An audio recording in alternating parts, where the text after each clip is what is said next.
Welcome and thank you for stopping by Sheila's Audiobooks, and I am Sheila. This recording is coming from South Texas. All stories on this recording are in the public domain per United States copyright law. These stories were first published around April 1910. They are about Lord Lister called John C. Raffles, the most brilliant among all thieves.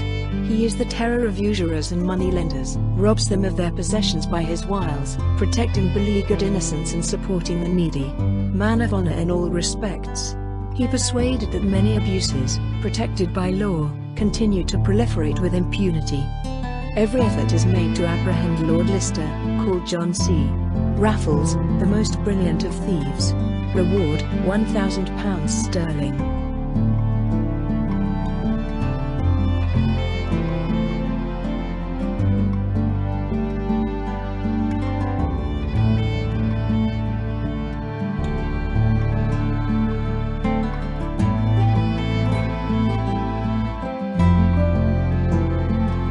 Lord Lister at the Parisian Apaches. By Kurt Machulik. Chapter 1. On the Track. It was about 9 o'clock in the morning when the examining Judge Bastien entered his office in the Palace of Justice in Paris. His secretary had just deposited a portfolio of deeds in his superior's place and was now in a submissive position, ready to lend a helping hand to Mr. Bastien as he took off his hat and coat and then proceed to his own room.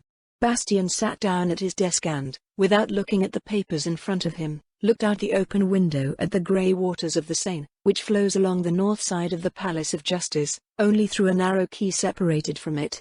Bastien was bored. He found no satisfaction in practicing his profession, which in the long run he found monotonous.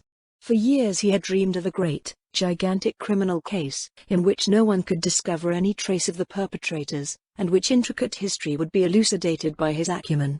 He did not doubt for a moment of his own great abilities, but the daily grind of petty thefts and petty transgressions gave him no opportunity to realize his dream. The so eagerly anticipated great thing did not come. He had never faced a cunning criminal before. The poor bastards who were brought before him were far from cunning. They usually confessed their guilt without much ado. They did not give him the opportunity to ask many astute trick questions, and Bastien's work was limited to recording their confessions, a job which could just as well be done by his secretary. The examining magistrate finally glanced at the deeds portfolio before him, and was just beginning to take out the papers when there was a knock at the door. On his entrance, the secretary entered, who handed him a business card. Bastien read. James Baxter. London. Scotland Yard. Joyful surprise overcame him as he read the name of the world-famous detective agency in England's capital. If an officer of this great institution came to visit him, it could not be for a small matter, and Bastien saw in his imagination his long-cherished hopes realized. Let that gentleman in. The secretary left, and Bastien turned in his chair to get a good look at the entry. When Baxter entered, he rose and, after they introduced themselves, offered his visitor a seat and said, "And, Mr. Baxter, what gives me the honor of your visit?" "That is soon said," replied the Englishman.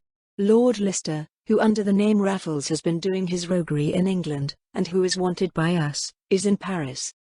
Bastien jumped up.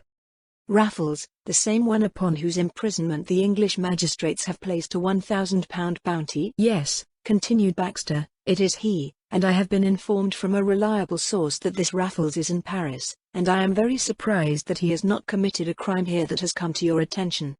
"No, I have heard nothing of this as yet," replied Bastien, "and I believe that Lord Lister, if he is, as you think, really in Paris, will have an interest in calming down here. To keep." "I don't think so," thought Baxter. "Why should Raffles be more careful here than in England?" "Certainly, Mr. Baxter," explained Bastien, "for if you should succeed in tracking him down here and have him arrested on the basis of the criminal cases committed in England, his extradition to England would be subject to many serious objections. If, on the other hand, he should commit a crime here, he would have to appear before a French court, and the prospect of years of hard labor in New Caledonia will prod the gentleman to caution." "To agree." After some thought he said, "It would suffice for me to take him into custody on French soil. The extradition would indeed take some time, but serious objections would not arise. I wanted to know if I may count on your help." "Naturally," Bastien hastened to assure himself, when there was another knock at the door. Now the secretary brought a letter, addressed to the judge of inquiry, and entitled, "Urgent, very haste." Bastian asked Baxter for permission to open the letter, but no sooner had he glanced at the paper he was removing from the cover than he gave a cry of surprise. "Do you know from whom this letter comes?"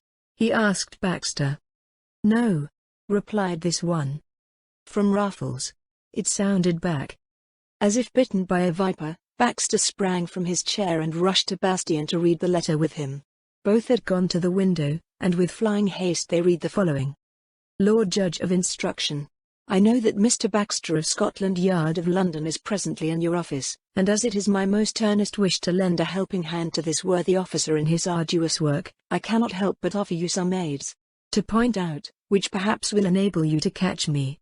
I myself have pointed out to my friend Baxter that I am in Paris.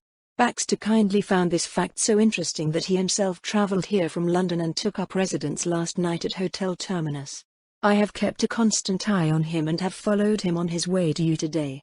I suppose he's coming to ask you for help in locating me, and as he longs to hear from me again, I suggest that he inquire about me from Mr. Menuisier in the Rue Bayonne. From this honourable man, who has amassed a considerable fortune over the years, I have taken the sum of 600,000 francs, and that without any act of violence. On the contrary, Mr. Menuisier handed me the money personally. With my usual modesty, so well known to Monsieur Baxter, I was content with the 600,000 francs which Monsieur Menuisier gave me to make counterfeit banknotes. This good man will probably not be very frank with you, but with your eloquence you will succeed in getting out of him everything you want to know. I will not fail you every time, and short intervals, to hear from me again and again. I commend myself in your friendship and remain yours faithfully. John C. Raffles. The two officers had read the letter, and while Bastian looked speechless at his English colleague, Baxter said, "That's just like Raffles." He had put the letter in his pocket and turned again to the judge of inquiry. "We must go and see this Monsieur Menuisier at once." Bastian stared at the Englishman in astonishment. "But do you really believe in the existence of a Mr. Menuisier? Do you think the letter contains the truth?"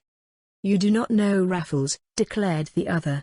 "This is not the first letter I get from him. He tells the whole truth. The fellow doesn't get involved in lies." "That must be a strange man," said Bastian, shaking his head. He then took hat and coat and left the courthouse with Baxter. Chapter 2. The House of the Lubricant. It was about 11 o'clock in the morning when a car from the wide Avenue Neil pulled into the narrow, dirty Rue Bayonne and stopped in front of the house where Mr. Menuisier, the old loan shark, lived with his housekeeper Coralie. Menuisier's distrust, one of his chief qualities, had grown enormously since Raffles, disguised as a painter, had extorted 600,000 francs from him for making counterfeit banknotes. He trembled with impotent rage as he thought how that so-called painter had rented the garden house from him and had entrapped him. Though he still had enough left to spend the rest of his life untroubled, yet he could not get over the loss, and if anything could aggravate his anger, it was the thought that he did not have the courage to seek help from the court in this case. He should even be glad if nothing of the history leaked out, because he was punishable because he had given the money for the manufacture of counterfeit banknotes. He had seen the car from his window, and when two elegantly dressed gentlemen stepped out and approached his house, he suspected that they were on business. Displeased, he sat down in his old armchair, intending to pluck his victims thoroughly this time. But a deadly terror seized him as he read on the business card old Coralie handed him. Henry Bastian, Officer of the Legion of Honor. Judge of Instruction. A judge of instruction with him. Trembling with fear, he rose with the request to let the gentleman in. Bastian and Baxter entered the room, and when old Coralie had gone, the judge of inquiry turned to the old man with the question. "Are you Mr. Menuisier?" After an affirmative nod from the usurer, he continued. "An English scoundrel, known as Raffles, has set you off for 600,000 francs. "I don't know, gentlemen," came from Menuisier's trembling lips, but the examining magistrate would not let him finish. "You want to deny, and I understand the reason, for you gave Raffles that money to make counterfeit banknotes together." "That's not true," Menuisier exclaimed, becoming impudent again. "The villain has taken from me the money, which I gave him out of pity, that he might benefit from an invention of his own." "What kind of invention was that?" asked Bastian. "I refuse to answer you," said Menuisier, because I now intend to carry it out myself, in order to at least regain some of my money." Bastien looked mockingly at the loan shark. "Mr. Menuisier, I know your past very well and therefore cannot believe in your good faith and good faith. But we can leave this subject alone. Rather tell me how Raffles introduced himself to you." "He rented my garden house under the name of a painter upon." "Is this garden house already occupied again?" "No." "Guide us there." Menuisier picked up his keys and led the gentleman through the garden. Along the way, the old had opportunity to think. If he stuck to his claims, he would have nothing to fear, for nothing could be proved to him. He had locked the door and entered the room with the two officers, one corner of which was occupied by the old mantelpiece. In the opposite corner was a simple bed, and in the center of the room was a small table. This paltry furniture was all that was in the room. "So this is where Raffles lived?" asked Bastien the host. But Menuisier was determined to dodge all unpleasant questions, and in a tone of indifference he replied, "I don't know if my tenant was Raffles. He called himself Rapon. Moreover, I have not been harmed by him. I have tried to do business with him. To what extent I succeeded or not, I do not wish to speak about that." Baxter, who had looked around curiously, not finding anything worthy of his attention, now spoke to Bastien. "I know Raffles is not lying, his statements are always true, but until we have him we can prove nothing to this man and must be content with his statement. But doesn't this garden house contain any other space?" he suddenly asked Menuisier. "Yes," he replied. "On the other side of the hall is another room," and he had already opened the door to lead his two visitors to the other room. The door was closed behind the three men. No one was in the room anymore. Suddenly a soft crack came from the corner where the chimney was. The mantelpiece moved forward and opened like a door. Raffles stood in the dark wall opening. He had heard what was spoken here at the end of the subterranean passage which connected through the catacombs the secret annex of the Rue Bayonne to the villa he inhabited on the Avenue of the Bois de Boulogne. Now he listened carefully to make sure he heard nothing in the other room. But all remained silent, and with soft, inaudible steps Raffles crept to the table in the center of the room. On this he placed a large white place setting, on which was written an address in large letters. Then without making a sound he disappeared back into his hiding place and closed the mantelpiece again. He was convinced that finding the letter would prompt the two officers to examine the room closely, for the letter could only have been brought in through a secret passage. So he took out the latch from the inside with which the revolving mantelpiece could be opened, then sat down calmly on the stairs leading to the subterranean vault and listened attentively. His secret was well kept, for with the latch removed it was impossible to slide the mantelpiece away, even if a searching hand happened to press on the spring which opened the way from the room to the catacombs. Raffles didn't have to wait long. After a few moments the officers returned to the room with Menuisier. Baxter's suspicious eyes immediately fell on the white place setting that lay on the table. He took it, but a mortal terror seized him as he read the address written in plain letters on the cover. To Messrs. Bastien and Baxter for kind assistance in this difficult case of Raffles. "Raffles has been here," he exclaimed, pushing the cover under Bastien's nose. A shiver ran through Menuisier's limbs, the keys jingled in his trembling hands, and his thin grey hair stood on end in horror. Supernatural things were at play here. Paralyzed with fright, he leaned against the door and stared intently at Baxter, who now opened the cover to examine its contents. The cover contained the agreement between Menuisier and Rapon as to the joint manufacture of counterfeit banknotes. The loan shark's signature was plainly under it. "It is a lie!" cried the old man. "The signature is false." "Be silent. You are of secondary importance at the moment." Bastien bit him. He saw old Coralie walking in the garden and called her. "Has anyone come through the house here in the last 5 minutes?" he shouted in her ear. It was a long time before the half-deaf old woman understood him. At last, however, she replied that no one had been there, and that she herself should have opened the front door in that case. Baxter had listened to the conversations in silence thus far. Now he turned to Bastien. "I don't think Raffles came here by the usual road, either. There is probably a secret entrance here.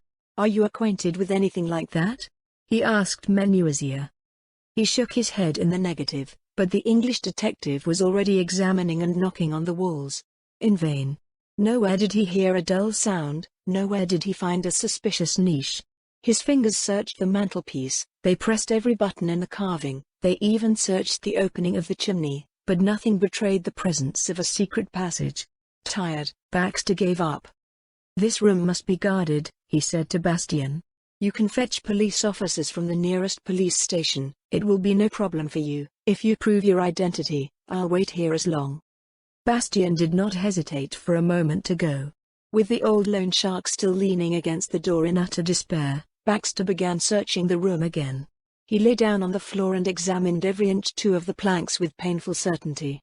But this too had no better result than the previous investigation, and apparently very disappointed he left the guard of the room to the two police officers, who Bastien brought with him. Menuisier was informed that he was still at large for the time being, but that he must immediately heed the first summons he would receive from the judge of instruction. The two gentlemen then got back into the car, which was still waiting outside the door, and drove off. Bastien was feverishly excited, for the moment to satisfy his ambition was now at hand. This was the great thing for which he had waited for years, and now he had to make every effort to master Raffles, the great unknown. Chapter 3. In the Cave of Apachen. Paris is not only the city of luxury and pleasure, Paris also harbors within its walls a band of criminals more cruel and hideous than in any other city in the world. Those fellows have become infamous under the name Apaches. In some areas of Paris they live in well-organized gangs. The greater part of their income is derived from theft and burglary, but crimes, coupled with murder and manslaughter, often afford them extraordinarily large spoils. The daily struggle which the Paris police wage against the Apaches would be desperate were it not for a circumstance favorable to the police. The smaller gangs are very jealous of each other. Those who are victorious in the battle with the police fight among themselves, and these fights sometimes degenerate into massacres, which are held in broad daylight on the public street. Only when the police come to disperse things do both parties flee. They carry their wounded with them, but it happens more than once that 4 or 5 dead remain in the battlefield. If one of these fellows falls alive into the hands of the police, he is sent, as far as the law permits, to the penal colonies of France, to New Caledonia. But in spite of all this, the Apaches do not betray each other. They find new supporters in the lower layers of the population, and they continue in unabated numbers the fight against public safety. Every foreign police officer who visits Paris visits the places where the Apaches feast, and so Captain Baxter had been given the escort of 2 secret agents, with whom, on the same evening, when the search had taken place at Menuisier's house, he explored the remote quarters, visited the capital. It was not only professional curiosity that prompted the Englishman to make this journey, but he also cherished the hope that he might happen to learn something about Raffles. He did not suspect that the man he so diligently sought was very close to him. Raffles had taken into account the ordinary curiosity of the detectives, and while he was sitting in the vestibule of the hotel terminus, he saw himself unknowingly disguised that at about 8 o'clock in the evening Baxter had left the dining room of the 2 French police officers' hotel came. The trio stopped close to Raffles, and Raffles could clearly hear one of the officers presenting the Englishman's program for the evening. He heard that on their journey through Paris at night, the 3 gentlemen would stop at the pub The Watching Angel for folk studies. Raffles knew this gathering place of Parisian criminals, and when Baxter turned his back on him and went out with both his guides, he too stood up. He had to hasten to disguise himself in such a way that he could get close to Baxter and his guides unobtrusively. It was about 11 o'clock in the evening. The narrow Rue Popincourt, which runs from the Place de la Bastille through one of the most miserable quarters of Paris, was pitch dark and quiet. This silence was seldom disturbed by the trailing step of a patrolling policeman, or by the faster pace of a worker returning home. The narrow, ugly gables of the houses rose in the darkness of the night, and from the window panes, which since time immemorial had not been cleaned of dirt and dust by a cleansing hand, only here and there a gloomy yellow light penetrated. The numerous taverns that were located here, as in all the poorer quarters, had just closed their windows and thereby really increased the tranquility of the street. Only one of the houses, though muffled, came out with a noise of merry, overconfident guests. Here was located the Watching Angel, an inn, which was known as the headquarters of the Apaches from this part of the city. The police knew the regulars of this pub, and perhaps that was why the innkeeper, Mr. Pistolet, had more freedom in nighttime permission than the proprietors of the other inns, which were frequented by a more respectable public.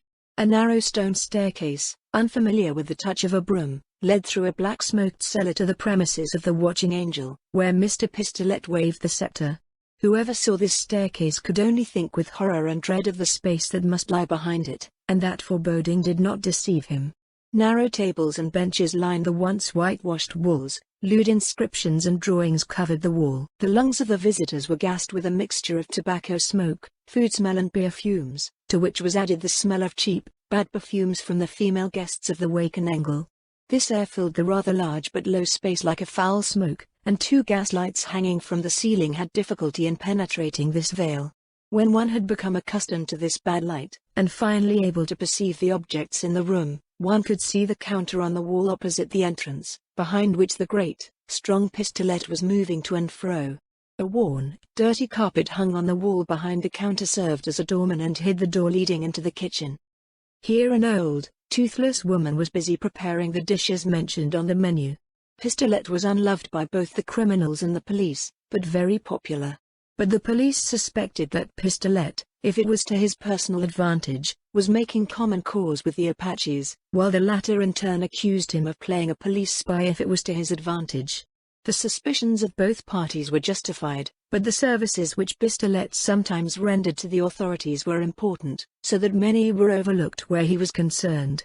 Pistolet, who had already completed 6 years of hard labor in Cayenne, possessed fabulous physical strength, and whoever saw him standing behind his counter with rolled-up shirt-sleeves and hugely muscular arms, the square, brutal head on the bull's neck, immediately understood that the one of the parties who had the help of this untamed primordial man on his hand should win.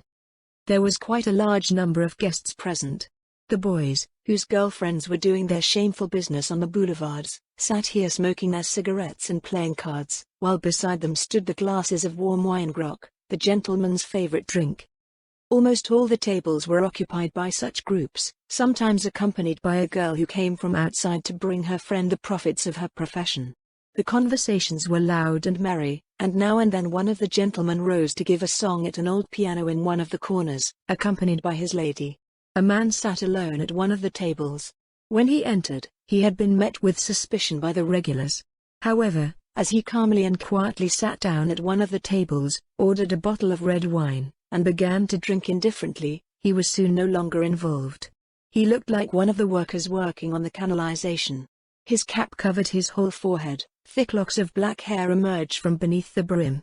Between the red, thick lips, which were surrounded by a dark beard, he held a short pipe. The man emptied his wine bottle with calm indifference. He did not intervene in the conversations that were going on around him. He took no part in the applause that followed the lectures, and when one of the girls gave him a curious look, which contained something provocative, he looked the other way. About 11:30 the door was opened again, and 3 men appeared on the threshold. It was Baxter and his conductors. The arrival of the 2 well-known policemen seemed to make the regulars uneasy, and even Pistolet felt compelled to politely meet the gentleman who sat down at a table near the buffet. Even before he had said his evening greetings, he had already received the reassuring assurance from one of the officials that the purpose of the visit was only to amuse a foreign colleague. Pistolet told this to his guests as he served, and soon general mirth reigned again. The women present alone looked with great interest at the stranger who had come here under the escort of 2 policemen, and some of her, laughing, approached the table, hoping to get a glass of the good wine that was being drunk there. And those expectations were realized. Gallant offered Baxter chairs, and soon he was surrounded by a circle of women, including one, a large, stout woman, who stood out in particular. "Come, Margot, you don't want to be unfaithful to me, do you?" came a jesting sound from one of the tables where Margot's friend was sitting. The great woman replied, "He's at least as pretty as you, and if he pays well, why not?" A loud laugh rang out as she sat on Baxter's lap and put her full, fleshy arms around his shoulders. The Scotland Yard detective was uncomfortable. He had not understood the real Parisian slum language that was spoken, and he found this woman's brutality more than unpleasant. Both of his handlers tried to free him from his heavy lap boy, but the other girls held them back, saying, "Oh come on, we won't harm your Englishman. We just want him to have fun." The lone guy in the workman's blouse looked at the scene with a smile, for he could see clearly that Baxter was not amused at all with this woman, who was more than bothering him with her pushiness. Suddenly there was movement in the group. Baxter jumped up, both hands clasping the fists of Margot, who held a wallet in her fingers. "Give me back my wallet!" exclaimed Baxter, but the woman had already thrown Baxter's property to the table where her beloved was sitting. But it didn't come to that. In a flash the man in the workman's blouse had sprang up and grabbed the wallet, and at the same instant the guests from the table, 6 in number, rushed toward him. But the stranger did not turn back. While he handed the wallet to the rushing police officers with his left hand, he held a pistol in front of the men who wanted to attack him with the right. "Whoever takes a step forward gets a bullet through the brain." As if transfixed, and deathly silence reigned for a moment in the room. Suddenly a hoarse female voice cried, "Turn out the light." The stranger quickly reached into his pocket. Already at the same instant the 4 gas flames were extinguished, but at the same time an electric flashlight illuminated the scene with a bright glow. None of the fellows dared to approach the man who stood in a menacing pose toward them. Only Margot, who had crept behind him in the brief moment of darkness, now sprang upon him like a tiger and grabbed him by the beard with both hands. The man turned to shake the bitch off him, but it was too late. Margot already fell to the ground, dragging in her fall a false beard, a wig, and the stranger's cap. As if struck by lightning, Baxter, who had remained in the background, stared at the man who had so bravely taken his side, and like a cry came from his lips. "Raffles, that's Raffles. Hold him." With a cursed, extinguished Raffles, for it was him, his electric light out, but already Pistolet's 2 giant arms held him tight. "Make light, I'll hold it," shouted Pistolet. The gas was burning again. Baxter, the 2 agents, and the Apaches now crowded around the man, who, unable to defend himself, was clutched in the innkeeper's arms. The battle for the wallet seemed to have been forgotten. There was only one thing now that kept everyone interested. Raffles, the great unknown, of whom innumerable legends circulated, stood in the midst of them. "Give the cuffs!" cried Baxter. Raffles paled. "What, you want to imprison me here among the people from whom I have protected you?" he called to Baxter in English. "That leaves me cold," scoffed the detective. "I am glad I have you, you'll never escape me again." The 2 officers handcuffed the prisoner, his feet were bound, and Pistolet, glad to be able to render a service to the police without harming the Apaches, carried the defenseless Raffles up the cellar stairs to a carriage which had been ordered. In addition to the prisoner, Baxter and the 2 police officers also took place in this. The 3 men held their loaded revolvers in their hands during the ride, as though they still feared the self-defense of the handcuffed Raffles. A look of infinite contempt from Raffles's eyes struck Baxter. "You will not long enjoy your catch. I assure you I will be free sooner than you think." "Leave that to me," Baxter replied. "This time you will not escape me, though I must bind you to my own body." And on the journey went on to the courthouse, where Raffles, the great unknown, was locked up about 1 o'clock in the morning. Chapter 4. The Murder. In the wake and Dengle everything became calm and normal again after Raffles was taken away. Such occurrences are nothing out of the ordinary for this audience. Bloody fights with the police occur almost daily in their area, and because this time it was a stranger, a man with whom they had nothing personally to do, the old mood had soon returned.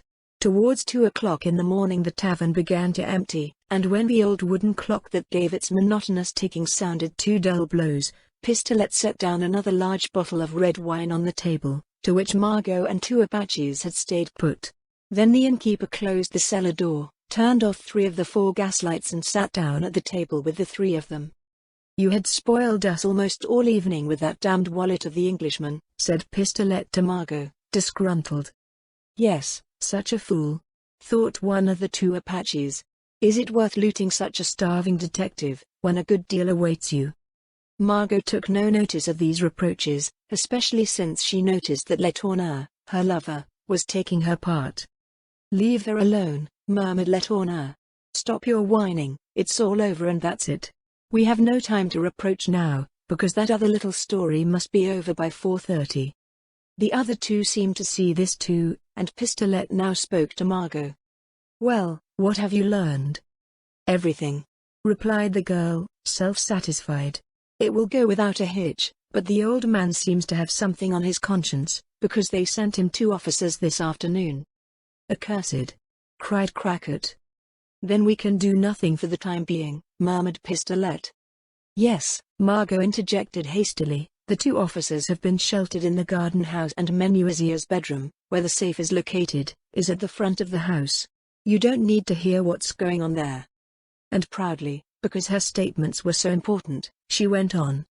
"You know that my aunt, old Coralie, is a housekeeper at Menuisia. She used to be his sweetheart. I visit her once every 6 months. Now Letourneur had the sensible idea that something could be obtained from the old man. As we had agreed, I went there again this afternoon. Something is wrong there, though I don't know exactly what, because my aunt doesn't know either. I think Menuisia has also made a mess, because since 11 o'clock this morning the secret annex has been guarded by 2 policemen and the old man is sick in bed." "Do the police stay there all night?" asked Crackett. "They are relieved every 4 hours," said Margot, "but there is nothing to fear in the front house, because they have to stay in the garden house."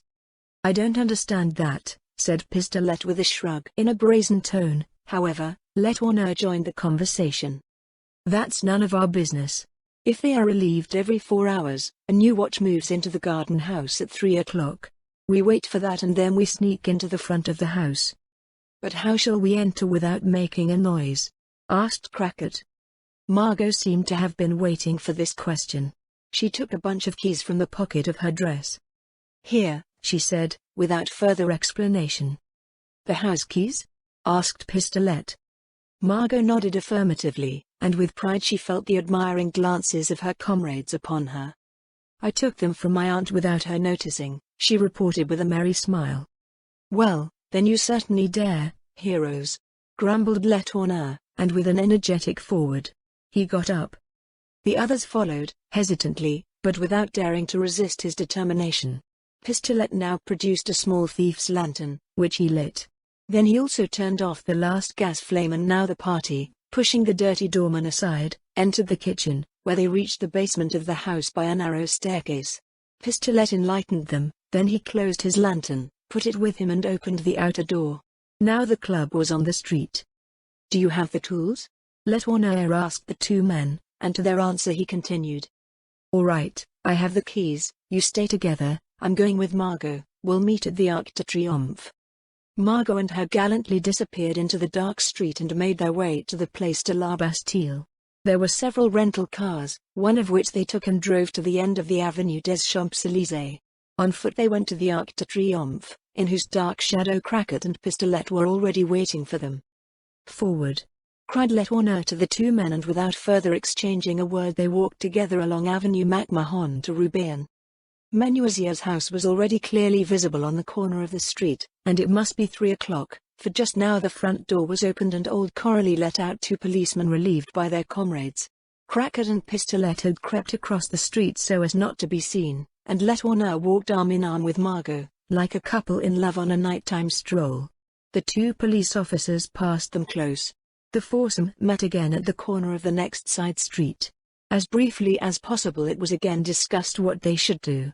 In Margot's opinion, with Coralie's deafness, there was little to fear that she would hear any noise at the front door, but it was necessary to close it as softly as possible, so as not to arouse the curiosity of the policeman in the garden shed. "To wake up."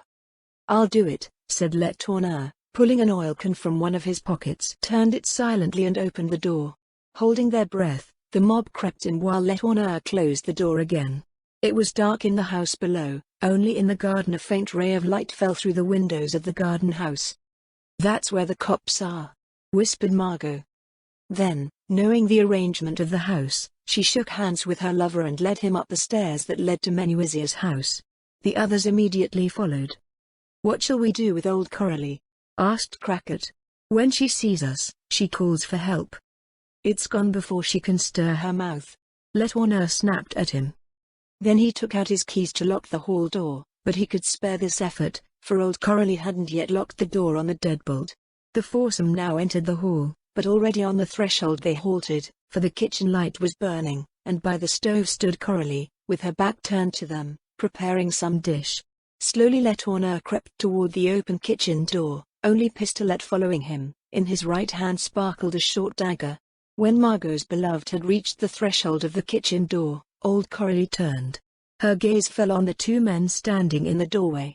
In great horror she opened her dull eyes wide. She wanted to scream, but already Letourneur had sprang upon her, his long, bony fingers clutching the old woman's thin neck. A dull sound came from her lips. "Bump!" commanded Letourneur, and without hesitation Pistolet thrust the dagger as far as possible into the old housekeeper's heart. Coralie's body shook, her thin arms, making desperate efforts to grasp Letourneur's hands, fell limp, and her wide-open eyes remained fixed on her killers. Then another shiver ran through the whole body, and she was dead. Letourneur, whose hands still clasped the woman's neck, lowered the corpse slowly to the floor and went with Pistolet to Margot and Crackett, who had been watching the scene at the kitchen door. "Where does the old man sleep?" asked Letourneur in a whisper. Margot pointed to a door at the end of the hall. "We must not wait for him to wake up," said Pistolet, "because if he screams, we are lost." "It's being made dumb," replied Letourneur, "and you do it, Crackett." Margot stops by the door to watch out while Pistolet and I open the safe. Crackett paled. "Should I kill the old one?" "Coward," said Letourneur in a contemptuous tone, but Margot ended the conversation. "Let Crackett lie in wait, I'll take care of the old one. I can bear such a worn-out fellow." Letourneur looked at her with a look of grateful admiration. She took Crackett's dagger from the right hand and approached the door of Menuisier's bedroom with determination. As she opened the door, Pistolet's lantern was already illuminating the room. In one corner was the bed in which the loan shark slept. Or rather, he wasn't sleeping.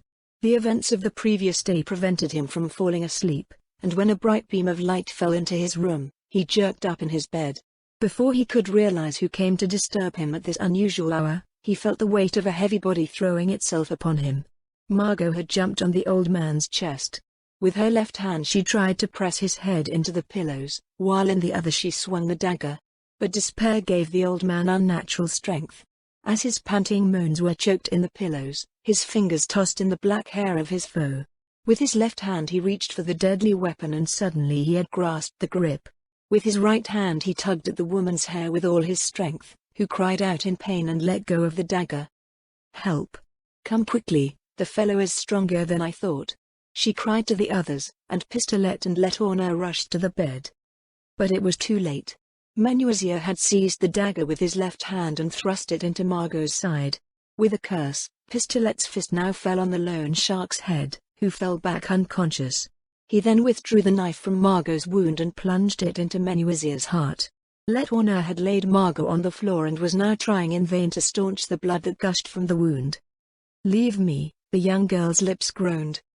"I'm done, leave me still, see what you can get and get away." "Band up her wound with a handkerchief," whispered Pistolet to Letourneur. "Meanwhile, I'll empty the safe, then we'll see how we get her off," and at once he began to carry out his plan, while Crackett, trembling and helpless, watched from a distance as Letourneur occupied himself with the dying girl. The old iron safe didn't offer much resistance. The door soon sprang open, but a new surprise awaited the innkeeper of the Watching Angel. The cupboard was empty, only a few books and a pack of receipts lay in front of him, and no matter how carefully he searched everything with his lantern, there was nothing of value in money. With a furious curse he turned to Letourneur, who was still kneeling on the ground, but he seemed no longer interested in the matter, for Margot lay dying before him. "Go quickly, get out of here, leave me here," she stuttered out with difficulty, then she fell backwards and was a corpse. Letourneur straightened up. "We must take her with us." "That would be useless," replied Pistolet. "We can't bring her back to life anyway, and if we drag her out of here now, we'll betray ourselves. So leave that and come with me." All pride seemed broken in Letourneur. He let himself be pushed out with a trembling Crackett, trembling with fear. Pistolet still had the presence of mind to shut the door of the passage, that it might be as long as possible before the bodies were discovered. The three then went down the stairs and, having carefully pulled the front door into the lock behind them, found themselves in the street. But now Pistolet also felt great fear, and, as if pursued by devils, the three criminals rushed through the streets. Chapter 5. Court. Great excitement reigned the next morning in the French capital. Raffles, the infamous Lord Lister, had been captured. He had been found in a den of the Apaches, and the man with whose capture the officials of all civilized countries had been preoccupied for months, on whose head the London police had put the sum of £1,000, the man had been with him since the past night. In the prison of the Paris court and was to be brought before the judge of inquiry for the first time. All the papers contain column-long articles about the case with striking, very conspicuous inscriptions. The Camelots, the real Parisian newspaper vendors, made excellent business. In the cafes and on the street, at the stations and in the restaurants, the papers were everywhere ripped out of their hands, and everyone's interest seemed to be centered on the capture of this mysterious man. Charlie Brand, Raffles's friend, who lived under the name MC Allen in the villa which Raffles owned as the American Harrison in the Avenue du Bois de Boulogne, was just picking up the morning paper, which was brought to him each morning with his breakfast. He knew nothing of all that had happened, for the yelling of the newspaper boys was not heard in this distinguished area of the city. He had not spoken to his friend in 2 days, but there was nothing out of the ordinary in that. Raffles had often disappeared for days at a time, and when he returned Charlie would not ask him one immodest question about what had happened in the last days. He knew that as a matter of principle Raffles spoke of his affairs to him only when absolutely necessary. That was in Charlie's own interest, or else he would be the master thief's accomplice. And it was better to do this as much as possible to avoid. Charlie took the number of the Matin and unfolded the sheet. Immediately his eyes fell upon the inscription in giant letters over an article that took up the entire first page. Raffles captured in Paris. He jumped up in horror. What was that? His friend captured. Raffles fell into the hands of the police? With feverish haste he bent again over the newspaper, in which he read everything.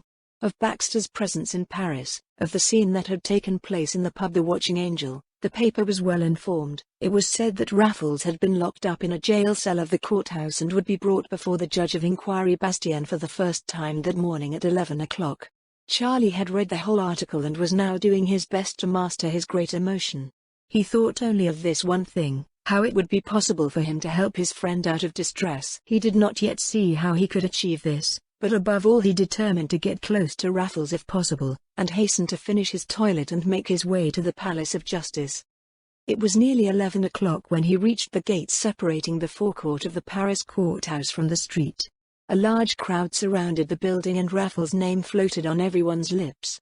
Charlie entered and did not have to look long for the way in the building, for the stream of curious people pointed out to him where the judge of inquiry's cabinet was located.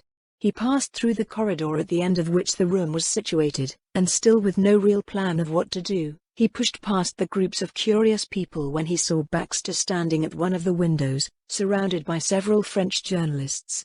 In the twinkling of an eye a plan matured in his brain, and without thinking more about how far he could carry it out, he approached the group at the window and, interrupting the Parisian reporters, exclaimed in English, "Excuse me, Captain Baxter." The English detective, surprised to hear his native tongue, turned to the stranger, and without waiting for a question, Charlie continued in English.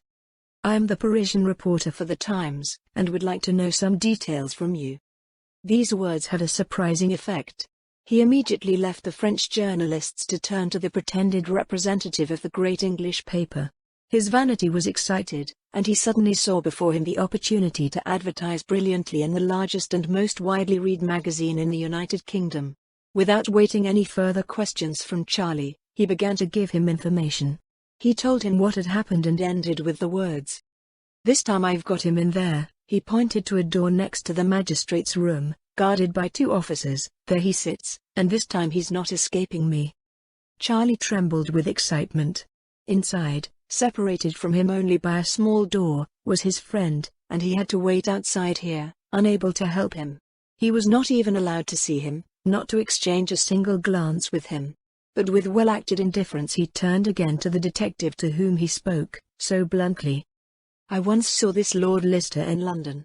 May I personally convince myself whether he has changed much in that time?" "Oh yes, I can bring you in, but only for a few moments," replied Baxter, making every effort to get a fine article in the Times and, confidentially slipping his arm through Charlie's, he went with him to the door, where the 2 officers were watching. Raffles had passed the most dreadful night of all his life. When Baxter had him locked up in one of the cells by the French police officers, he began to see that his condition was very precarious. His wrists were shackled, his weapons and everything else he possessed had been taken from him, and when he began to ponder his fate in his solitary cell, he saw no chance this time of escaping justice. Even if he were able to untie the strong straps that bound the handcuffs together, it would be of little use to him. For he would not be able to escape from this cell, which was, moreover, for this occasion under the special supervision of a separate guard. Dejectedly, he threw himself on the narrow mattress and tried to sleep, but he couldn't. Innumerable thoughts and plans passed through his mind, but he immediately rejected them all again, until he finally gave up on further tormenting his brain. In silent resignation he stretched out on the hard couch to think about what lay ahead. Raffles was not the man to remember with regret the things that lay behind him. He would bear his fate, and hope that the chance that had so often favored him would serve him again in the future. Without thinking about things further he waited for the break of day, gazing into the darkness with staring eyes. At 7 o'clock in the morning an overseer brought him a large bowl of coffee and white bread. But because the officer refused to release Raffles from his shackles, the prisoner left breakfast untouched and waited quietly until at last they came to fetch him. 2 soldiers, bayoneted down, walked beside him, while a prison overseer went before them to show the way. He was ushered into a small room adjacent to the office of the judge of inquiry. A bench boarded to the wall formed the whole furniture, and the single window was provided with thick iron bars.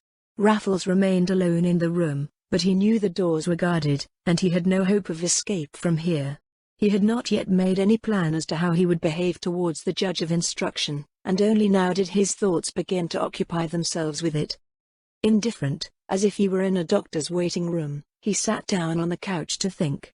Suddenly the door was opened, the 2 guards entered, and after them followed Baxter and, Raffles dared not believe his eyes, behind the Scotland Yard detective followed Charlie Brand. At first he thought Charlie had been taken into custody, too, but he soon realized from the casual manner in which his friend spoke to Baxter that Charlie had managed to get in here by some ruse. In order not to disturb his friend, whose plans he did not know, Raffles remained calm and indifferent, as if this person's entry did not interest him. He heard Charlie ask to speak with the prisoner, whereupon Baxter turned to Raffles.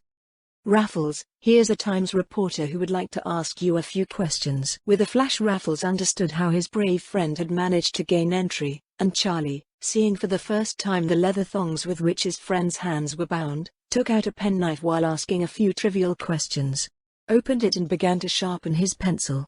Suddenly the knife fell to the floor. Charlie stooped and, with his left hand gripping the rolling pencil, he and the other with a hasty movement slid the open pocket knife under the sofa. The trick had worked. Neither Baxter nor the 2 officers noticed anything, only Raffles had missed nothing, and he stood in front of the bench in such a way that the knife could not be discovered accidentally.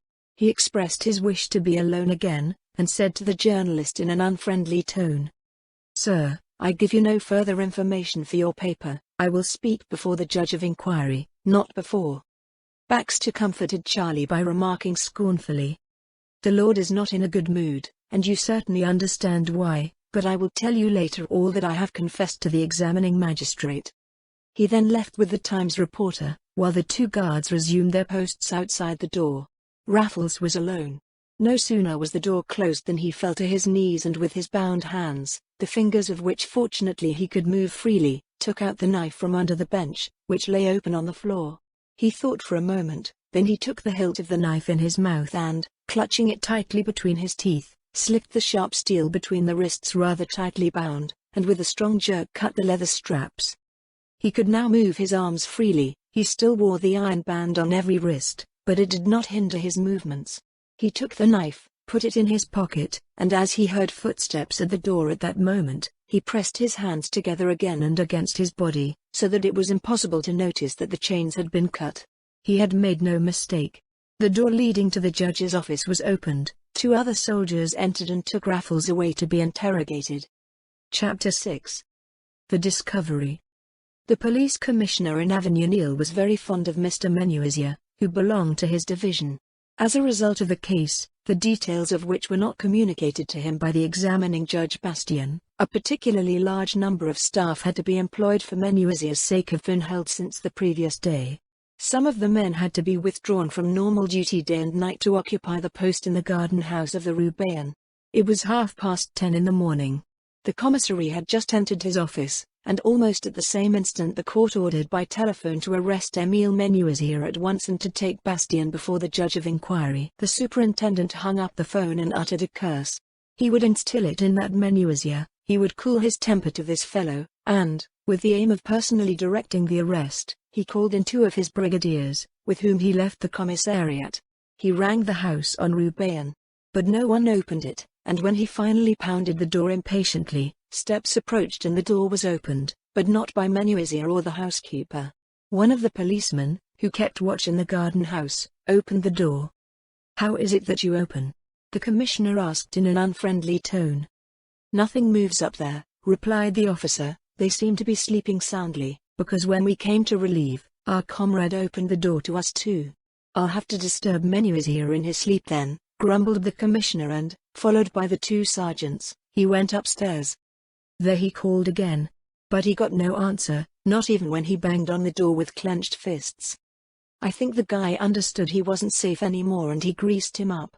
He said to his subordinates and ordered one of them, "Get a blacksmith to open the door." The blacksmith came with his tools. A few minutes later the door opened and the commissioner entered with the sergeants. But no sooner had they gone a few steps than they stopped in awe. Through the open kitchen door they saw the body of old Coralie lying on the stone floor. The commissary bent over the soulless body of the old woman, but suddenly a piercing scream rang out from the other side of the hall. The officers looked up startled. Before them stood the blacksmith with bulging eyes. The man's hair stood on end in horror, and, trembling over every limb and almost unable to speak a word, he stammered, pointing to the door at the far end of the corridor. "There are 2 more." Quickly the commissary and his helpers pushed past the frightened blacksmith into Menuisier's bedroom. The room was shrouded in twilight, the curtains were drawn, and daylight shone in only faintly through the discolored dark red curtains. On the bed one could clearly see Menuisier's corpse. An expression of terror lay over the twisted features, and beside the bed lay the corpse of a large, stout woman, in a pool of blood. Quickly one of the officers had drawn the curtains and the commissioner could now take in everything better. Thin streams of blood still ran from the mouths of the 2 corpses, but all the life had gone from the bodies. It would be futile to try to save here anymore. The police commissioner stood up. At the moment he had completely forgotten what purpose he had come here for. But now he remembered again that the judge of instruction Bastien was waiting for Menuisier's arrival. He was just about to give his subordinates his orders when the older of the 2 sergeants addressed him with the words, "Commissioner, I know that woman," and he pointed to Margot's body. "Well, who is she?" "A prostitute known to us as Margot La Brune. I had more than one dealing with her when I was still in office at the commissariat in the Place de la Bastille. Go at once to the bureau and inform the commissioner in the Place de la Bastille that the woman's body has been found here. You," and he turned to the other sergeant, "must stay here in the house with the blacksmith, lest unnecessary spectacle be made in the vicinity. I myself drive to the Palace of Justice, inform the judge of the incident, and at the same time report to the chief of the security service." He took up his hat, and when he saw the blacksmith standing on the doorstep, who had approached pale and with an anxious countenance, he cried out to him, "Come on, man, don't be so stupid. Those 3 don't bother you anymore." And as quickly as he could, the commissary hurried down the stairs to report to the judge of instruction why he had been unable to carry out the order to arrest Menuisier. Chapter 7. The Interrogation. Bastien was sitting in his desk, and Captain Baxter was seated next to him when the door opened and 2 officers brought in the handcuffed Raffles. A hasty glance from the prisoner informed him of the situation. On the examining magistrate's table lay his Browning revolver and his electric gas lantern, which had been taken from him, and when Bastien now asked him to sit on a chair some distance from the writing table, Raffles could not help himself to convince him that the wide window of Bastien's private cabinet was not barred. The 2 guards had moved away from the judge at the beck and call, and while the officer, barely mastering his nervous excitement over the important cause which would make him famous, spent some time leafing through the records before him, the prisoner looked down through the window into the murky waters of the Seine. Bastien now spoke. "Raffles," he said, but before he could continue, the prisoner interrupted, saying, "My name is Lord Lister, and as I stand before you, at least for the time being, not as the defendant, but only as the accused, I claim to be addressed by my title." This sense of self-consciousness astonished the judge, but he conceded. "Very well, my lord, you have that right. Your detention is at the request of the British government, whose agent, Captain Baxter, has legal proof of it. However, this is not only a question of your extradition to England, that is first and second place, for you are suspected here, by your own statements, of having committed a crime in France, which must first be punished by the French judges. Do you confess that you sent a letter to my address yesterday containing information about your relations with the private Émile Menuisier in the Rue Bayonne, and do you further confess, in a hitherto undisclosed, very mysterious manner, the agreement between you and Mr. Menuisier agreement to have also deposited yesterday in the garden house in the Rue Bayonne? Raffles had sat down. His two hands were pressed together tightly against his crossed knees, to easily conceal that his bonds had been cut. He had listened to Bastien's words with a smile, and now he answered with light mockery. "Yes, Your Honor, I am not denying these things. I have delivered both letters." Bastien looked at the prisoner with penetrating eyes. "My lord, will you explain to me how you managed to smuggle the letter in yesterday in the short interval, in the few minutes during which the room was vacated?" "No, I'm very sorry," replied Raff, laughing, and went on ironically. "I would never forgive myself, Lord Bastien, if I deprived you of the opportunity to show your acumen in this most simple matter." Bastien started to get annoyed. He could not tolerate this prisoner's irony without making fun of Baxter, who was sitting next to him. "Spare your wits," he said rudely, "and please answer my questions simply." Raffles smiled calmly. "If I answer, you owe it only to my great kindness, Your Honor, for under French law I have the right in my interrogation here to request the aid of a defender." "Certainly," replied Bastien, a little taken aback by Raffles' great acquaintance with French law, "and if you insist I should abort the interrogation until a defender is found." "Oh no," replied Raffles, laughing, "I don't insist at all. I just wanted to make you understand that I am aware of my right, and otherwise I can defend myself." "So much the better for you, then we can go on," came from Bastien's lips. "Only one thing I'd like to ask you, Your Honor. It's unbearably hot in here. Perhaps it is possible to open a window?" The room was truly oppressive, and Bastien, eager to appease Raffles by granting such a trivial request, rose himself to open the wide window. When he was back in his place, he said to Raffles, "I have ordered the private Menuisier to be brought here before you, and he may appear at any moment. I think we shall hear more from him than from your mouth." "It is possible," replied Raffles, "and I assure you beforehand that I will not contradict Mr. Menuisier's confessions, whatever they may be, and however much they might trouble me."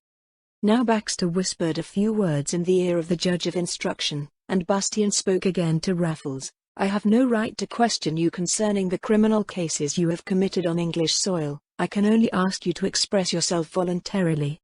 With an indifference, as if it were a parlor conversation, Raffles replied, "No, I must refuse. I understand that Captain Baxter has some interest in hearing these things from my own mouth, though he himself has often played a less noble part towards me, but I would not like to bluff here with my actions, so I can give or not grant the request." At this moment there was a knock at the door leading into the corridor, and to Mr. Bastien's loud inside the policeman posted outside entered to present the commissary of Avenue Niel. "Aha, Menuisier is bringing him," cried Bastien. "Let's come in." The constable left, and after a few moments the chief of police appeared in the doorway. "Now, where is the man you would bring me?" "Your Honor, Menuisier is dead." "What? Suicide?" It sounded from Bastien's lips, and Raffles, too, had jumped in terror. "No, Your Honor," said the commissioner, "a terrible crime was committed in his house last night.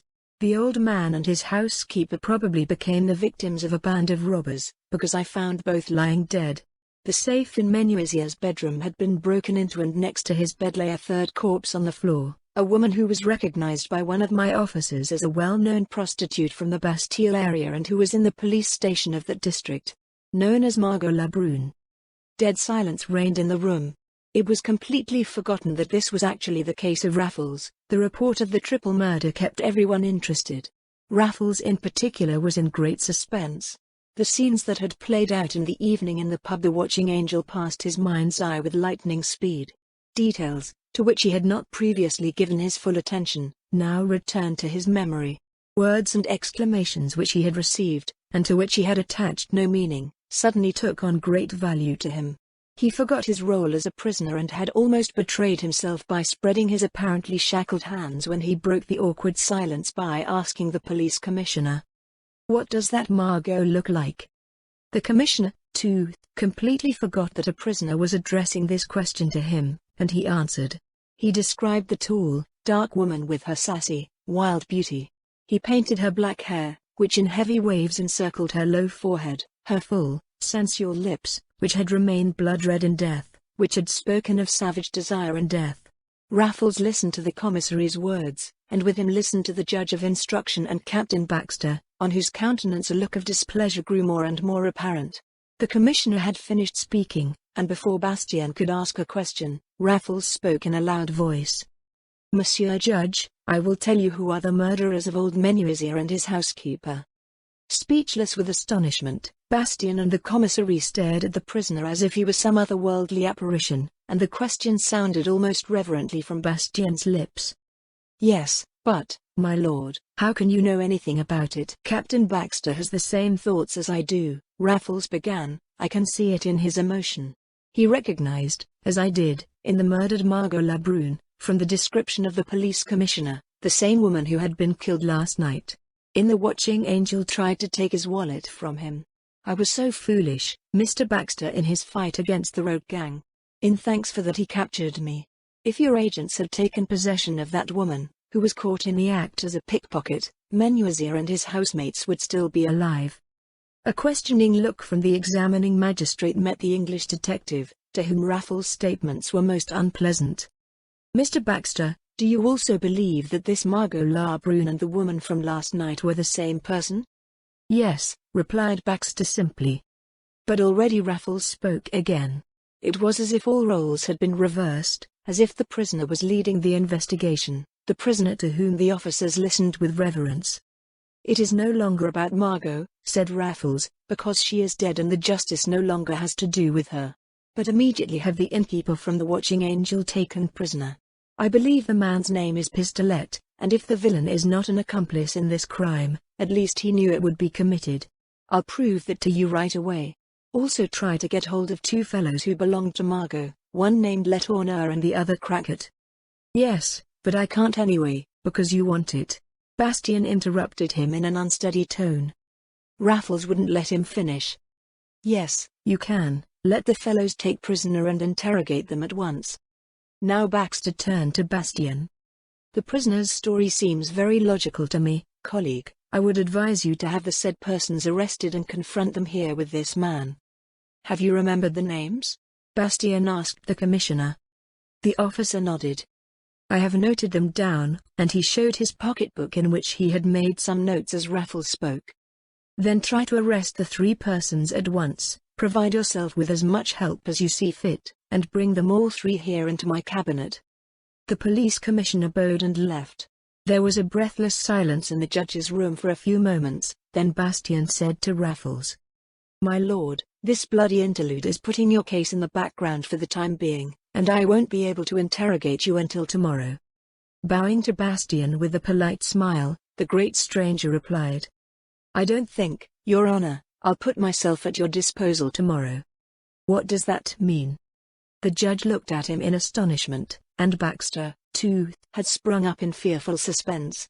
But calmly smiling, Raffles continued, I leave it all to you, gentlemen, to interpret my words as you see fit. Don't try to escape, said Bastien now in a stern tone. I will see to it that you remain under constant surveillance. Thank you for your kind warning, replied Raffles, but if you want any information from me about the murder case in the Roubaix, I beg you to inquire now.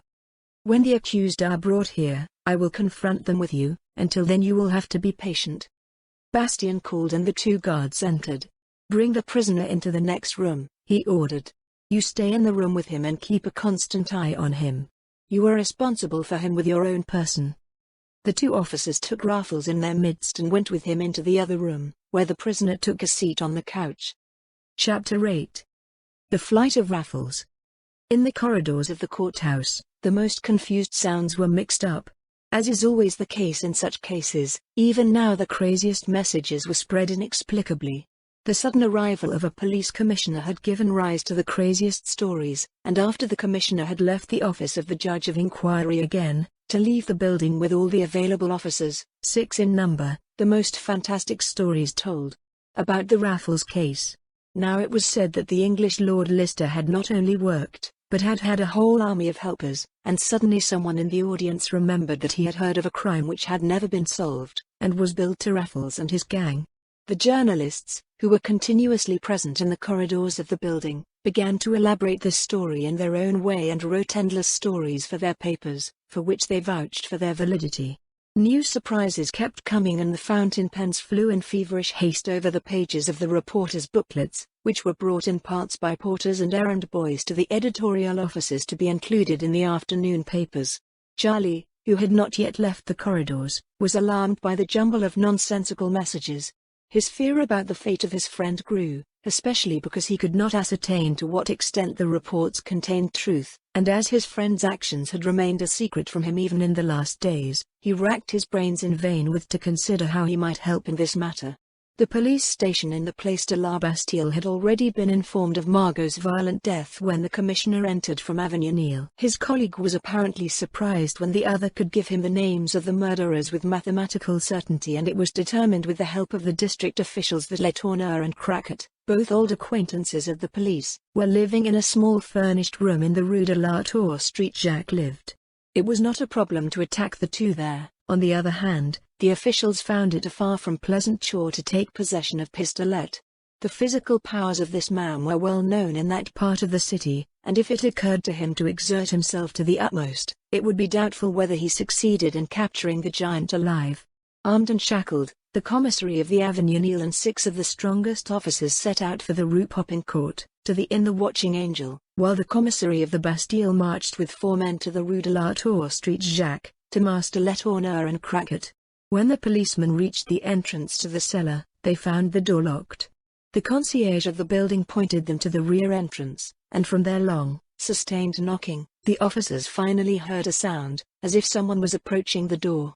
The door was opened by an old wrinkled woman, who, with sleepy eyes, asked the commissioner what he wished. "Is Pistolet at home?" the officer asked. "Yes, but he's sleeping now. We open at 4 o'clock first and Pistolet always sleeps until 3. "Then he will have to get up a little earlier today," said the commissioner, pushing the old man away. He preferred to surprise the giant in his sleep, for if he succeeded in binding Pistolet to bed, a fight to the death was avoided. Followed by his men, he descended the cellar stairs as quietly as possible, and when they reached the kitchen, which was shrouded in twilight, they heard in an alcove the regular, loud snoring of a sleeping person. The superintendent carefully opened the wooden door to the alcove. There lay on a cot, with all clothes on, Pistolet in a deep sleep. The bed stood some distance from the wall, so that 3 officers could line up on either side, ready to throw themselves at him at the slightest movement of the sleeping person. The commissioner took out his service revolver. Carefully he stood at the head of the bed with the weapon in his right hand, while he shook the sleeping man with the left. Pistolet opened his eyes. His astonished look flew over the figures of the policemen who stood by his bed, and with a curse he was about to leap high, when at the same moment the superintendent thrust his revolver under his nose. "Lie down," shouted the officer. "What do you want from me?" It sounded back in an angry tone. "Pistolet," replied the commissary, "you are suspected of having murdered and robbed the private menuisier and his housekeeper last night in the Rue Bayonne." The accused paled and stammered. "I didn't go out last night, I can prove that." The commissioner had seen Pistolet fade, and this unmistakable self-betrayal made him resort to an ancient remedy. "It doesn't help if you deny," he said. "Crackett and Letourneur have betrayed everything." A scream of rage, like a tiger's tipped off, came from Pistolet's lips. He wanted to jump up, but the 6 officers had already thrown themselves at him, and as the commissioner grabbed him by the throat and pressed his head back into the pillows, the others succeeded in binding the savage hand and foot. But even now it seemed impossible to carry out the huge fellow who had dropped from the bed to the floor in impotent rage. He threw his bound hands and feet around him, and the officers hardly dared approach him. At last he was rolled in the filthy blanket that lay on his bed, and so at last he succeeded in dragging him, who was still yelling and yelling, up the steep cellar stairs, and transported in the waiting crooked wagon to the Palace of Justice. Meanwhile, the Bastille police commissioner had done his duty in the Rue de la Tour Street Jacques, and his work had been easier than that of his colleague, who had to overwhelm Pistolet. Crackett, tossing sleeplessly on his couch, trembling, had not made the slightest effort to resist. He was handcuffed and left under the guard of a police officer while the others went to visit Le Tourneur. Extreme caution was advised against this young man, whose ferocity was known to the police, for one could not hope to get off with him as easily as with Crackit. But a surprise awaited the officers. Le Tourneur, whose small, stocky frame was powerful enough to defend himself sufficiently against attack, Le Tourneur gave the impression of great numbness. He was not surprised, but seemed to expect a visit from the police. The death of his beloved had killed all the energy in him which he otherwise possessed in great measure, and without resistance he reached out his hands to the police commissioner to be bound. A second prison wagon waited at the front door, which took the two young men to the Palace of Justice, and when they got out to the cheers of the crowd, Pistolet's transport had just arrived. The innkeeper from the Watching Angel had another fit of rage when he saw his two companions. The shackles had been removed from his feet. He made a move now, as if to throw himself at Crackit and Le Tourneur, but the officers, joining several more from the building itself, held him and led him down the stairs to Bastien's office. Behind him followed the troop in whose midst were Crackit and Le Tourneur. When the trio stood handcuffed in front of Bastien, they had to put the leg irons on them again to restrain Pistolet. He shouted incessantly, "I'm innocent, I've done nothing wrong," while the other two stared without saying a word. Bastien, by whose side Baxter still sat, had watched the savage for some time with interest, and, when he was silent for a moment, cried to him, "Pistolet, I advise you to remain calm. If you are innocent, it will soon be revealed. For the time being you are suspected of having murdered Monsieur Menuisier and his housekeeper in the Rue Bayonne during the previous night alone or in the company of these two." He pointed to Le Tourneur and Crackit. "That's a lie," roared Pistolet. "I closed my inn at 2 o'clock and did not leave my house after that. I can prove my alibi." "So much the better for you," said the judge of inquiry. "I will present the man who accuses you at once," and by order of Mr. Bastien, Raffles, who was still in the adjoining room, was brought in. Raffles appeared and, pretending to keep as far away from Pistolet as possible for his own safety, he approached the open window.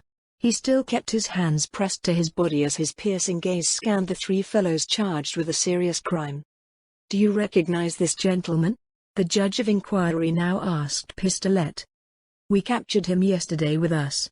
That other gentleman over there," and Pistolet pointed his head at Baxter, "told us he is the English thief Raffles." "My lord." Bastien turned to Raffles again. "Will you now explain to us what reasons you have for accusing these people of the murder of Menuisier and the old housekeeper?" "Very gladly," replied Raffles, approaching the writing desk of the examining magistrate a few paces. "I went into the subterranean tavern of the Watching Angel last night about 9:30 in the familiar disguise you are familiar with, for I knew that Captain Baxter would appear there in the course of the night. My only intention was to take a close look at my friend Baxter, and he would never have recognized me if that woman hadn't ripped off my fake beard and wig. When I entered the inn there was still very little audience, only these two sat at a table close to mine, with the innkeeper taking a seat now and then. About 11 o'clock a large, burly girl entered the room, and she was greeted like an old acquaintance by the few guests present. She herself gave only short answers to the intimacies that were called to her, and went to the table next to me, where the two young men were sitting. At this moment the innkeeper came in again, and I heard clearly that he asked her, "Now, Margot, how are you? Have you learned anything yet?" The innkeeper spoke very softly, and used the real villainous language. "However, I have an excellent hearing and, moreover, I spoke fluently the language of the people from those circles. So I understood him. I also understood how the girl replied. I've already told Le Tourneur, the old one is sick in bed, and my Aunt Coralie, I heard that name very clearly, is so deaf that she doesn't notice anything at all." Then the man who was supposed to be Le Tourneur joined the conversation and declared that Crackit would be there too, because he had persuaded him. Bastien looked questioningly at the three criminals. "What have you to answer to this charge?" But Crackit and Le Tourneur were silent. Only Pistolet roared, "The wretch is lying. Why didn't the scoundrel say it last night, if he heard it so accurately?" A look from Raffles's eyes pierced deep into the innkeeper's twisted face with anger and silenced him. "I did not speak last night, because I did not yet understand the meaning of their words. This only became clear to me today, when I learned of the murder of Menuisier and his housekeeper. For the rest, And now Raffles turned to the examining magistrate. It should be easy to determine whether the murdered housekeeper really was an aunt of Margot La Brune. There is a pause. Bastien, seeing in the conspicuous silence of Letourneur and Crackit proof of the correctness of Raffles' claims, now turned to these two. Will you, by your silence, burden yourself, or will you give some clarifications in this matter? Letourneur's mouth remained closed. He stood motionless. A shiver ran through Crackit's body. He turned his eyes in helpless terror to the judge of instruction, and a faltering sound came from his lips. I didn't kill them, I didn't. Bastien jumped from his chair, for he understood that the young man was about to confess. Who then? He called to him. Who committed the murders? Crackit looked around shyly and moved a few more steps from Pistolet and Letourneur. He cast a frightened look at his two companions, and with trembling lips he spoke, almost in a whisper. I only looked after the door. Pistolet and Letourneur stabbed them to death. A cry of rage escaped the innkeeper's lips. He tore at his fetters, threw himself to the ground to crawl toward Crackit, and the latter, terrified and trembling from head to foot, came to a corner in a corner. But the shackles prevent Pistolet from carrying out his purpose. Like a huge lump of flesh he fell to one side, roaring with rage. Traitor! He screamed, and a stream of the most vicious insults came out of his mouth. Only Letourneur stood indifferent, as if everything that happened around him was none of his concern. Charge and confession, everything left him cold. The terrible punishment that would follow the crime in which he was an accomplice, a punishment which he would certainly not escape, did not frighten him in the least. As if in a dream he stared at the savage scenes that played out in this room. All his thoughts dwelt on his dead sweetheart, and now that Margot was gone he didn't care what happened to him.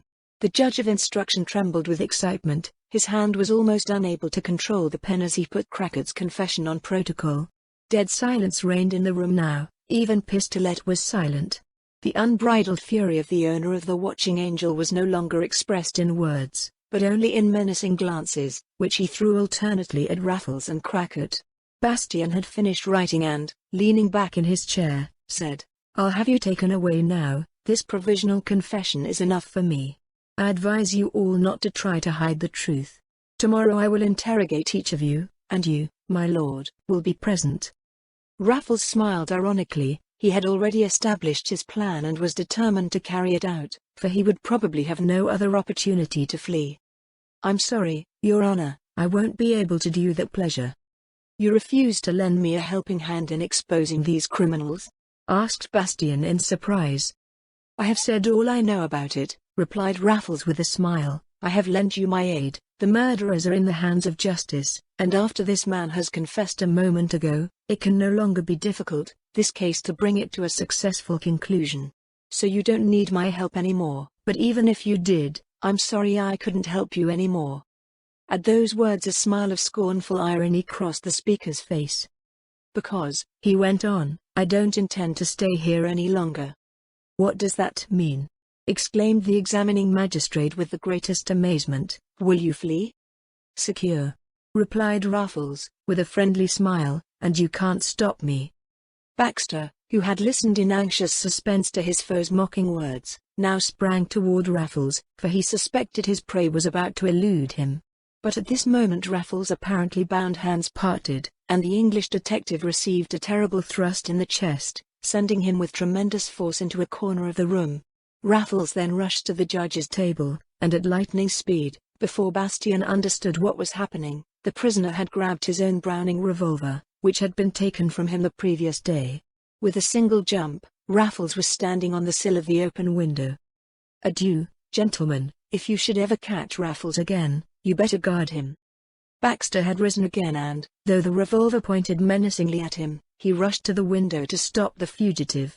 But with a laugh, Raffles threw the weapon at his feet, and with a mighty leap he flew out of the window of the Palace of Justice into the Seine. Now Baxter had reached the window and he could just see his prisoner disappear into the murky waves of the Seine. The great bell of the Palace of Justice rang through the whole building.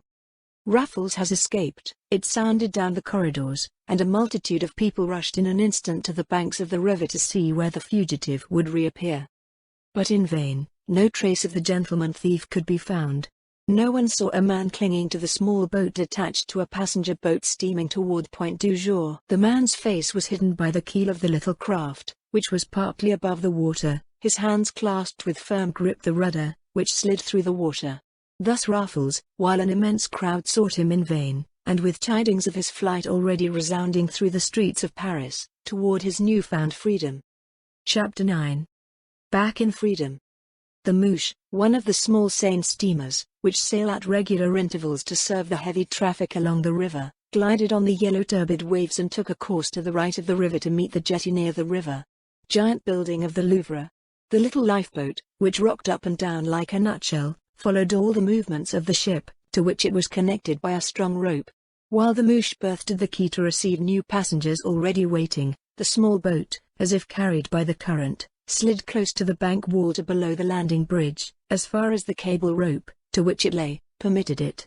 In the bustle of the busy traffic no one noticed this movement of the small craft, now completely hidden with the prow under the wooden jetty. And yet, if anyone had at this moment thought of taking a look underneath, he would have made a discovery of the utmost importance to the police of all countries, but especially to the Parisian authorities. From under the keel of the boat emerged the water-dripping head of a man, whose rest of the body was hidden beneath the surface of the water in the river. Even the head was still partially submerged, only the face remained above. It was Raffles. He was not in the most pleasant condition at the time, for, as easy as it was for him to escape the eye of the police in this way, it would be less easy for him to escape this cool bath again, at least, if he wanted to avoid falling into the hands of the police again at once. Here in this busy place in the middle of the city there was no thought of going ashore at all. A dripping person who emerged from the waves of the Seine in broad daylight to mingle with the people would be so conspicuous that the police officers, who were searching all around the area, would be so interested in him. Would show, if Raffles would rather not. So there was nothing left for him but to wait. Cautiously he dared to glance upstream from his hiding place at the quayside of the Palace of Justice. At this rather great distance he could not distinguish everything so clearly, but thanks to his excellent eyes the fugitive could see that the excitement of the crowd that had gathered there was caused by his person. He saw several heads leaning over the quay wall to peer into the water. Raffles couldn't help but laugh at the astonishment of his friend, Captain Baxter, to see his prey, whom he already thought so safe, disappear before his eyes. But the thought of his own safety did not leave him much time to celebrate silent triumphs here. He heard the gangplank being pulled back above his head. The Mouche had picked up her passengers and was preparing to continue on her way. Cautiously, Raffles hid again under the round keel of the boat. With his legs he clasped the keel bar, his hands held the rudder below the surface of the water, and his face with great difficulty concealed under the rim of the boat, so that only a small part rose above the water, just enough to allow him to breathe. He continued his journey through the river. The stay in the water did not bother him. On the contrary, that was rather pleasant in the sultry temperature which prevailed that day. The only annoying thing was the tiresome attitude he had to adopt in order not to be noticed. The voyage lasted more than an hour, and only the brief moments during which the Mouche was stationary at the numerous berths afforded him the opportunity to change his position for a moment. The non-paying passenger used these pauses to keep his limbs, which had become stiff and rigid from the unusual posture, in motion as much as possible. His plan was set.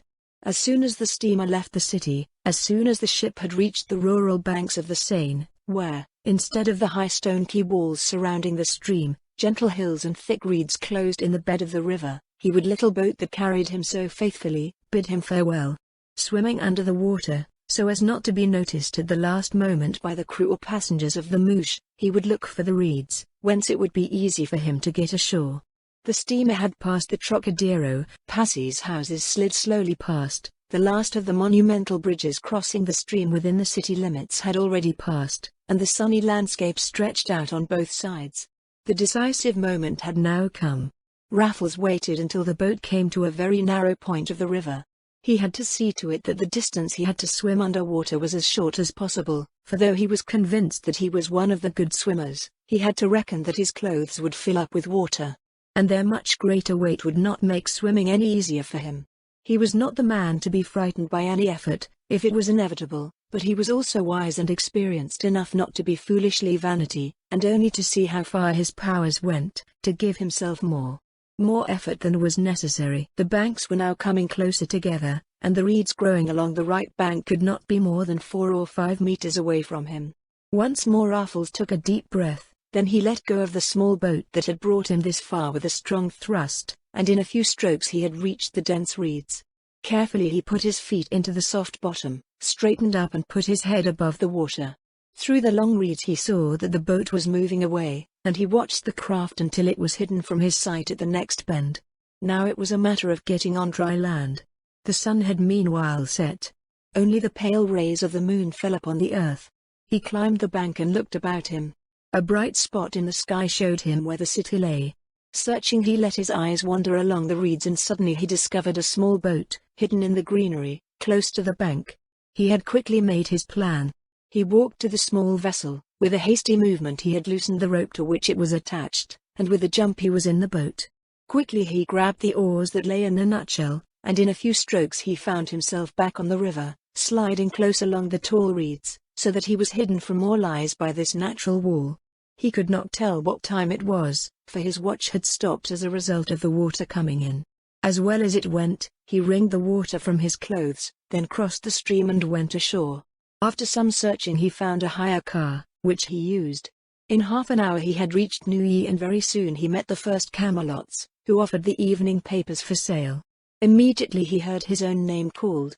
He heard the salespeople shout out the sensational news of the day, and laughed. He listened to the hoarse voices. The wondrous flight of the English master thief. The mysterious flight of Raffles. He keeps disappearing. He ain't coming back. It was nearly 10 o'clock when Raffles crept cautiously into the front garden of his house on the Avenue du Bois de Boulogne. He hurried up the stairs and entered his study. His friend Charlie flew to meet him with an exclamation of joyful surprise. The faithful boy had been waiting for him with anxious suspense. "It worked again," said Raffles with a smile, "but I think it would be wise of us to say goodbye to Paris for a while. One should never play with fire." He went into his dressing room, and when he emerged after half an hour, no one, not even Captain Baxter, would have suspected in the elegant man of the world John Raffles, whom he thought that very morning he had been under his own safeguard. To have. The next part will contain The Punished Don Juan.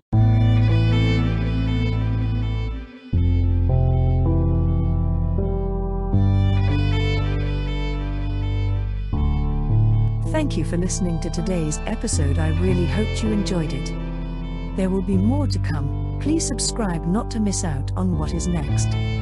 I will be looking forward to your return. The music is by Madfan from Pixabay. To support this and other artists, go to pixabay.com. Sheila.